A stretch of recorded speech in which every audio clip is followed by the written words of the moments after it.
Hello guys, কেমন আছো তোমরা? আশা করি সবাই অনেক বেশি ভালো আছো। গাইস, আজকে তোমাদের জন্য একটা অসাধারণ ড্রামা নিয়ে হাজির হয়েছি। আচ্ছা গাইস, কেমন লাগবে যখন তোমার ভালোবাসার মানুষ তোমাকে ধোঁকা দিবে? এই ড্রামাতে ড্রাগন কিংকে তার প্রেমিকা বিয়ের দিনই ধোঁকা দিয়েছিল। সে ড্রাগন কিংকে মেরে তার প্রত্যেকটা অঙ্গ প্রত্যঙ্গ বিশ্বের বিভিন্ন অংশে সিল করে রাখে। তখন ড্রাগন কিং সে তার সবচেয়ে মূল্যবান জিনিসটা, যেটা ছাড়া সে অচল, তার হার্ট প্রোটেক্টিভ স্কিল হারিয়ে ফেলে। আর সেটা এসে পড়ে এই ড্রামার হিরোইনের উপর। এখন ড্রাগন কিং সেই হার্ট প্রোটেক্টিভ স্কিলটা পাওয়ার জন্য এর সাথে করতে থাকে। শেষে কি হয় জানার জন্য এই ড্রামাটা সম্পূর্ণ দেখো। আশা করি এই অসাধারণ ড্রামাটি সবার ভালো লাগবে। তো চলো শুরু করা যাক আজকের ড্রামার এক্সপ্লেনেশন। ড্রামার শুরুতে দেখানো হয় ড্রাগন কিং থিয়াং আর গোয়াংহাং বংশের সুইং এর বিয়ে হচ্ছে। তারপর দেখতে পাই সুইং আর লিয়াং ক্লোজ হয়। আর ঠিক তখনই সুইং থিয়াং এর পেটে ছুরি ঢুকিয়ে দেয় আর বলে সে থিয়াংকে ভালোবাসে না। সে শুধু থিয়াং এর ড্রাগনাস আর তার হার্ট প্রোটেক্টিভ স্কিল চায়, যেটা দিয়ে সে তার নিজের বয়ফ্রেন্ডকে বাঁচাতে পারবে। থিয়াং বুঝতে পারে যে তার সঙ্গে ছলনা করা হয়েছে। সে তখন ওই অবস্থাতেই অনেক লড়াই করে, কিন্তু কোনো মতেই পেরে উঠছিল না।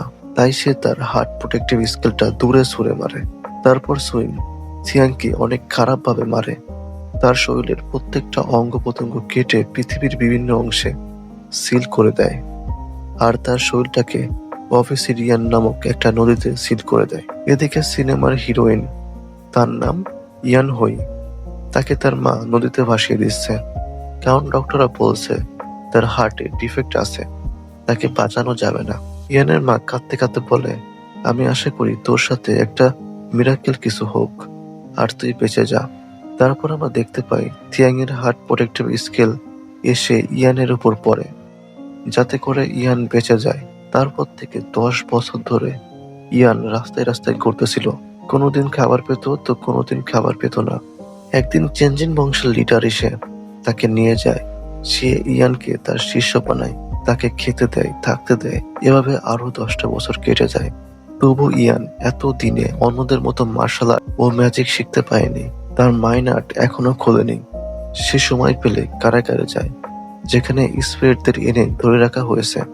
এই কারাগারে কিছু ভালো স্পিরিটও ছিল, তবু এখানকার কারাপ্রধান লিং ফে তাদেরকে অত্যাচার করে।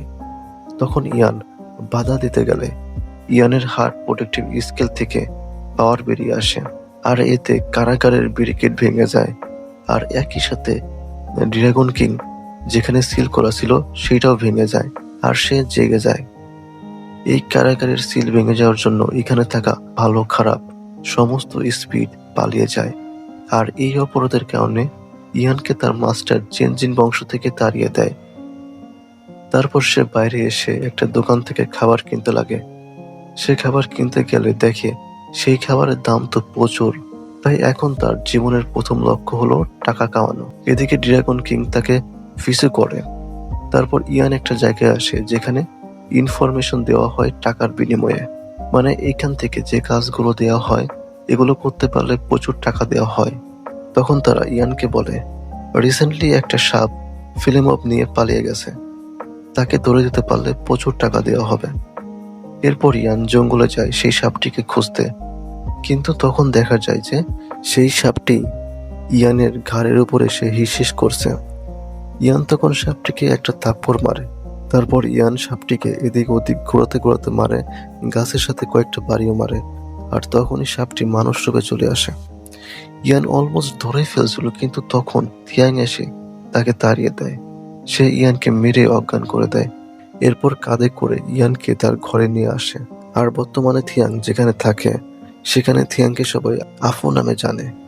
আপু একটা মেয়েকে ধরে এনেছে দেখে সেখানে গ্রামের সব লোক একসাথে জড়ো হয়ে যায়।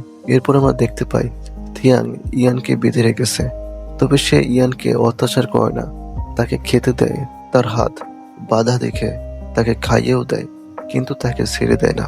পরদিন এক প্রতিবেশী আফুর দাদি, অর্থাৎ থিয়ানকে যে আপু বলে নিজের কাছে রেখেছে, তার কাছে আসে। আসলে এখানে সত্যিকারের আপু মারা গেছে, তাই তার দাদি থিয়ানকে আফু মনে করে তার নিজের কাছে রেখেছে। সে কানে শুনতেও পায় না, আবার চোখেও ভালো করে দেখে না। তাই সেই প্রতিবেশী মহিলা আফুর দাদিকে বলে যে আপু একটা মেয়েকে তুলে এনেছে। তারপর দাদি ইয়ানের কাছে যায় আর বলে তাকে আপুর সাথে বিয়ে দেবে। সে যেহেতু দেখতে শুনতে পায় না, তাই সে মাথায় হাতে টাচ করে আর কিছু টাকা দিয়ে ওইখান থেকে চলে যায়। তখন আমরা দেখতে পাই ওই প্রতিবেশী মহিলাটা খুবই লোভী ছিল। দাদি যে টাকাটা দিয়েছে সেটা সে নিজে নিয়ে নিছে। সেটা ইয়ান জানতে পেরে সেই প্রতিবেশীকে একটা লাথি মারে। সেদিন সন্ধ্যাবেলা থিয়াং ঘরে এসে দেখে তার বিয়েতে সবাই খেতে এসেছে। এসব দেখে থিয়াং এর 20 বছর আগে সুইং এর কথা মনে পড়ে যায় আর সে সবকিছু লন্ডভন্ড করে দেয়। তখন দাদি তার হাত ধরে তাকে ঠান্ডা করে। তারপর সে ঘরে গিয়ে ইয়ানকে বলে, আমি হলাম সেই সাপ যাকে তুমি মেরেছিলে, মানে মিথ্যা বলে। এই কথা শুনে তো ইয়ান তাকে আরো মারতে থাকে। তখন তার গলা টিপে লাল করে বলে ফিল্ম ফেরত দিতে। তারা এই নিয়ে দুজনেই মারপিট করতে থাকে। শেষে থিয়ান ইচ্ছা করেই সিলিন্ডার করে, মানে হার মেনে নেয়। সে বলে লেকের ধারে একটা গুহা আছে, সেখানে ব্যারিকেড দেওয়া আছে, ওর ভেতরে সে ফিল্মটা রেখেছে। তারপর দেখা যায় ওই প্রতিবেশী লোকেরা আবার তাদের ঘরে ঢোকে দাদির কাছ থেকে কিছু ধান্দা করার জন্য। এইবারে ইয়ান তাদের দুজনকে খুব মারে, এমন ভাবে পেটায় তাদের গাল পুরো লাল হয়ে যায়। ইয়ান বলে এইবার থেকে দাদি আর আফুর সঙ্গে যে খারাপ ব্যবহার করবে তাদেরকে ইয়ান ঠিক এইভাবেই মারবে। এসব দেখে থিয়াং খুব অবাক হয়ে যায়। এমনিতে থিয়াং সুইং এর ওই ঘটনার পর থেকে কোনো তাওয়িস্ট মেয়েকে বিশ্বাস করে না। তাওয়িস্ট হলো যারা মানুষ অথচ এইরকম ম্যাজিক শেখে যেমনটা ইয়ান শিখেছে। কিন্তু ইয়ানকে দেখে তার সবার থেকে আলাদা মনে হয়। পরদিন সকালে মুরগির চিৎকারে ইয়ানের ঘুম ভেঙে যায়। তাই সে সেই মুরগিটাকে কেটে রান্না করে ফেলে। সেটা দেখে তো দাদি কান্নাকাটি শুরু করে। তখন ইয়ান বলে সে এখনই সেই মুরগিটাকে খুঁজে আনবে। এটা বলে সে চলে যায়। থিয়াংও তার পিছু পিছু চলে আসে। সে বলে এই মুরগিগুলোকে দাদি ছোটবেলা থেকে পেলে বড় করেছে, তাই আজকে দাদি অমনভাবে কান্নাকাটি করছিল। ইয়ান তাকে সরি বলে, কারণ সে এসবের কিছুই জানতো না। তারপর তারা দুজনে মিলে একটা মুরগি খুঁজতে থাকে। এখানে সেই সাপটার সঙ্গে ইয়ানের আবার দেখা হয়। তার সঙ্গে কথা বলে সে জানতে পারে থিয়াং তাকে মিথ্যা বলেছিল যে সে সেই সাপটা যে ফিল্মপ চুরি করেছিল। এদিকে সেই ফিল্মপটা নিচে পড়ে যায় আর নিচে পড়ে ভেঙে যায়। তখন সাপটা ইয়ানকে মারতে গেলে থিয়াং এসে তাকে বাঁচিয়ে নেয়, কিন্তু সাপটা তাদের দুজনকে আটকে ফেলে। তো গাইস, আজকের প্রথম এপিসোডটা এখানেই শেষ করতেছি। ভালো লাগলে কমেন্ট করে জানাও। নেক্সট এপিসোডটা খুব তাড়াতাড়ি দেওয়ার চেষ্টা করব। আল্লাহ হাফেজ।